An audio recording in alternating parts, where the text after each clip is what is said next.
আবার চলে এলাম রান্নাঘরের একটা ভিডিও নিয়ে। আর এই যে দেখো মাছের মাথা ভাজছি। আজকে মাছের মাথা দিয়ে মুগ ডাল করবো।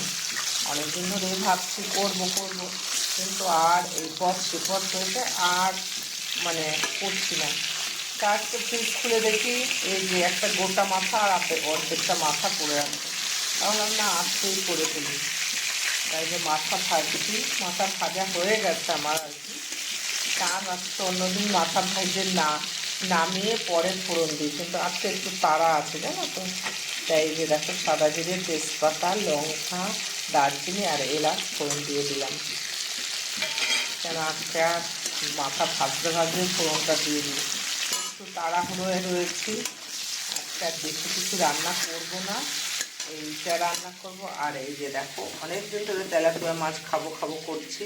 তা হাজব্যান্ড আবার এই মাছটা খুব একটা পছন্দ করে না। তা আজকে আমি জোর করে বলেছি না, আজকে আমার তেলাপিয়া মাছ আনতেই হবে। তা এই যে আমার জন্য এনেছে, ঝোল করব, পাতলা ঝোল করব।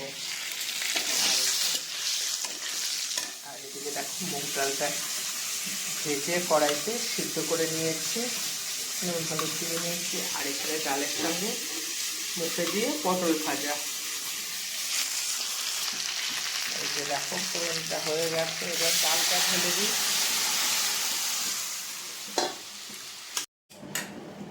এই যে দেখো ডালের মাথাগুলো ছোট ছোট টুকরো করে দিয়েছি। আর এই যে যাতে পাতে সবারই পড়ে, তা হয়ে গেছে মোটামুটি। আর একটু মিষ্টি দিয়েছি, সেটা আর ভিডিও করতে পারিনি, তাড়াহুড়ো করছি তো। আর এই দেখো কতটা জিরের গুঁড়ো আর কতটা ঘি দিয়ে দিলাম। হয়ে এসছে। ঘি গরম মশলাটা দিয়ে নাড়িয়ে এবার কতটা ঘি আর জিরের গুঁড়ো দিয়ে নাড়িয়ে নিলাম। আর এবার কতটা গরম মশলা দিয়ে দিলাম, তাহলে না সেন্টটা খুব ভালো হয়। অন্য সময় যখন ডাল রান্না করি না পেঁয়াজ রসুন দিয়ে করি, কিন্তু আজকে পেঁয়াজ রসুনটা দিলাম না, জিরের গুঁড়ো, সাদা জিরে এগুলো দিয়ে করলাম। চলো এবার নামিয়ে আবার মাছটা বসিয়ে নিই। এই যে ডালটা নামিয়ে এবার মাছের ঝোলটা বসিয়ে দিলাম। কালো জিরে, শুকনো কাঁচা লঙ্কা ফোড়ন দিয়ে দেখো ঝিঙে, আলু আর বেগুন দিয়ে। আজকে একটু তেলটা পড়ে গেছে, এখানে ঝোলে এতটা তেল দেয় না, কিন্তু পড়ে গেছে, কী করবো। পরে একটু জিরের গুঁড়ো, ধনের গুঁড়ো আর একটুখানি লঙ্কার গুঁড়ো দিয়ে কষিয়ে নিলাম। কষানো হয়ে গেছে, এবার জল দিয়ে দিই।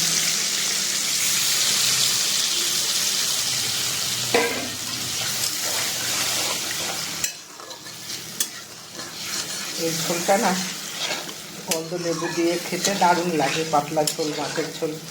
আর যা গরম পড়ে গেছে এখন আর রিচ খাওয়া যাচ্ছে না, তো খেলেই শরীরে কষ্ট হচ্ছে। তা যাই হোক, আর মুগ ডালটা যে করেছে মাছের মাথা দিয়ে, ওটাও গন্ধ লেবু দিয়ে আমরা খাই। তা যাই হয়ে গেছে, এবার ঝোলটা ফুটলেই মাছগুলো দিয়ে দেবো। এই যে মাছগুলো দিয়ে ফুটিয়ে নিলাম।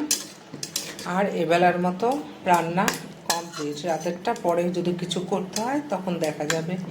আর আজকে দুপদই রান্না করলাম, কেন জানো তো, কালকে শনিবার ছিল।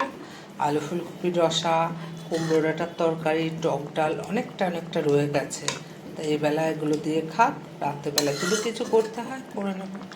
তা কেমন হয়েছে আমার পাতলা মাছের ঝোলটা একটু কমেন্ট করো। আর তোমরা কে এইভাবে রান্না করো সেটাও কমেন্ট করো। তা চলো টাটা, পরে আবার কথা হবে। ভালো থেকো, সুস্থ থেকো।